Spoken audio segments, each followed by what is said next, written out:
Bonjour à tous, nous te saluons au nom de Jésus. Bienvenue à ce numéro de plat du jour pour ce mardi 21 janvier 2025.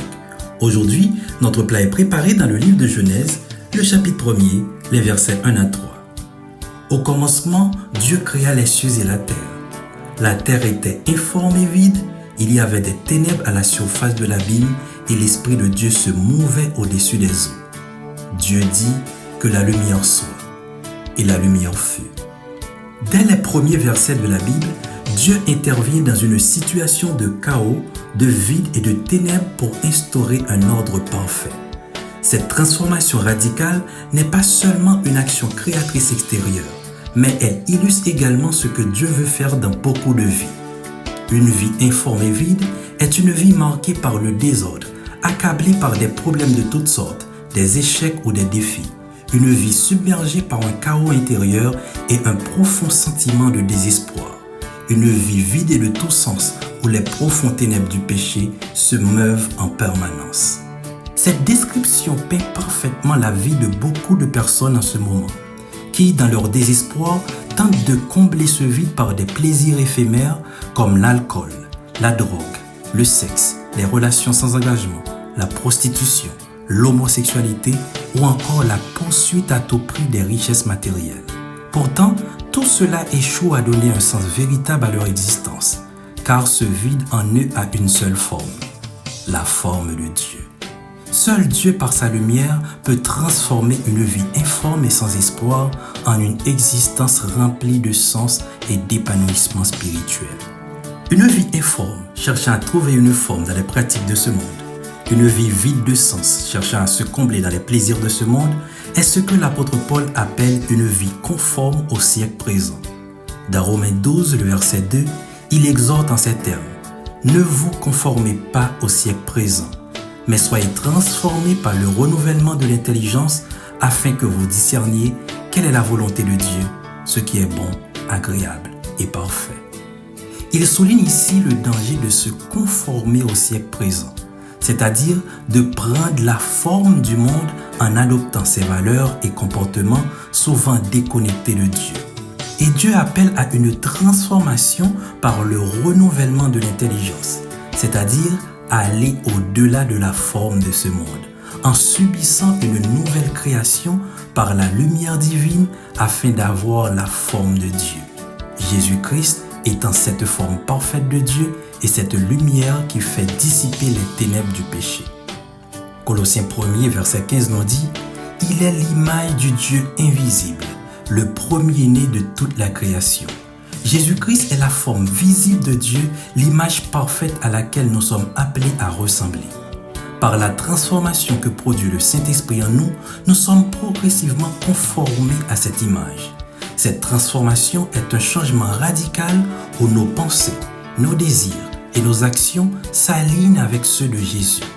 Ainsi, une vie informe, marquée par le péché et la confusion, peut devenir une vie remplie de l'ordre divin et de la lumière du Christ.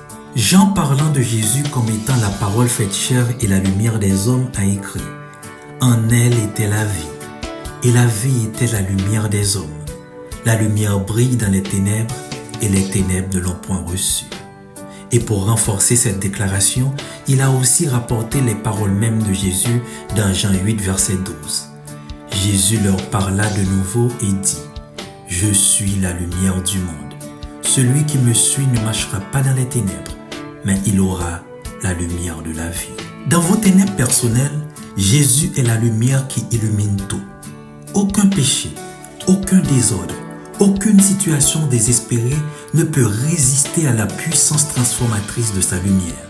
Cette lumière ne se contente pas d'éclairer vos ténèbres, elle vous façonne à l'image de Christ, vous permettant de vivre une vie remplie de sens et de plénitude divine. Et peu importe la noirceur des ténèbres dans lesquelles vous êtes plongé, Jésus-Christ, la lumière du monde, est capable de disperser ces ténèbres. Même si le péché a plongé votre vie dans une obscurité apparemment insurmontable, Dieu est prêt à déclarer à nouveau que la lumière soit. Cette lumière divine n'est pas seulement une lumière extérieure, mais une transformation intérieure qui commence lorsque vous acceptez Jésus dans votre cœur en croyant au sacrifice de la croix pour le pardon des péchés. C'est ce que Paul appelle une nouvelle création.